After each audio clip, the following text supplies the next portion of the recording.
Hi everyone. இன்று இலங்கையில் மிகப்பெரிய சோகம் ஏற்பட்டுள்ளது. இலங்கையின் இராணுவ வீரர்கள் 6 பேர் ஹெலிகாப்டர் விபத்திலே உயிரிழந்த சம்பவம் மாதுருவோயா பிரதேசத்திலே இடம்பெற்றுள்ளது. 12 பேர் ஹெலிகாப்டரிலே சென்ற நிலையிலே இந்த சோகமான சம்பவம் இடம்பெற்றுள்ளது. ஹெலிகாப்டர் மாதுருவோயாவில் விழுந்த நிலையில் 12 பேரும் இந்த விபத்திலே சிக்கிய நிலையிலே அனைவரும் வைத்தியசாலைக்கு கொண்டு செல்லப்பட்ட நிலையிலே 6 பேர் உயிரிழந்துள்ளனர்.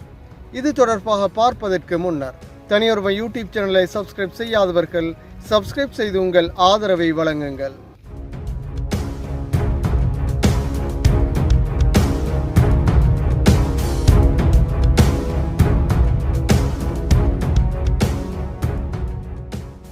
இலங்கையில் இன்று மிகப்பெரிய கோர விபத்தாக பெல் 212 என்ற ஹெலிகாப்டர் விபத்து ஏற்பட்டுள்ளது. இந்த விபத்திலே 12 பேர் சிக்கிய நிலையில் 6 பேர் உயிரிழந்துள்ளனர். இலங்கை விமானப்படையை சேர்ந்தவர்களும் இராணுவத்தினை சேர்ந்தவர்களுமே இவ்வாறு உயிரிழந்துள்ளனர். ஹிங்குராங்கொடையில் அமைந்துள்ள விமான தளத்திலிருந்து இந்த ஹெலிகாப்டர் புறப்பட்டு சென்றுள்ளது.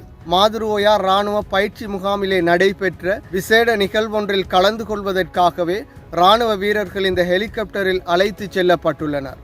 இவ்வாறு சென்ற நிலையிலே இந்த சோகமான சம்பவம் இடம்பெற்றுள்ளது. தொழில்நுட்ப கோளாறு காரணமாகவே இந்த ஹெலிகாப்டர் விபத்து ஏற்பட்டதாக கூறப்படுகின்றது. ஹெலிகாப்டரிலே தொழில்நுட்ப கோளாறு ஏற்பட்ட நிலையில் அவசரமாக தரையிறக்குவதற்காக முயற்சித்த வேளையிலே இந்த ஹெலிகாப்டர் மாதுருவோயாவில் வீழ்ந்துள்ளது. மாதுருவோயாவில் வீழ்ந்த நிலையில் அதிலே 2 விமானிகள், விமானப்படையை சேர்ந்தவர்கள், இராணுவத்தை சேர்ந்தவர்கள் என 12 பேர் பயணித்த நிலையில் அனைவரும் மாதுருவோயாவில் விழுந்த நிலையில் விமானப்படை, இராணுவத்தை சேர்ந்தவர்கள் என அனைவரின் முயற்சிக்கு மத்தியில் இவர்கள் மீட்கப்பட்டிருந்தனர். மீட்கப்பட்டு அரங்கல்வில வைத்தியசாலையில் அனுமதிக்கப்பட்டதன் பின்னர் 8 பேர் புலனறுவை வைத்தியசாலைக்கு மாற்றப்பட்டிருந்தனர்.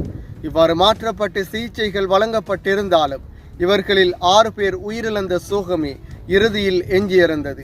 எனவே இலங்கையில் இன்று மிக பெரும் சோகமாக இந்த இராணுவ வீரர்களின் உயிரிழப்பு சம்பவம் காணப்படுகின்றது.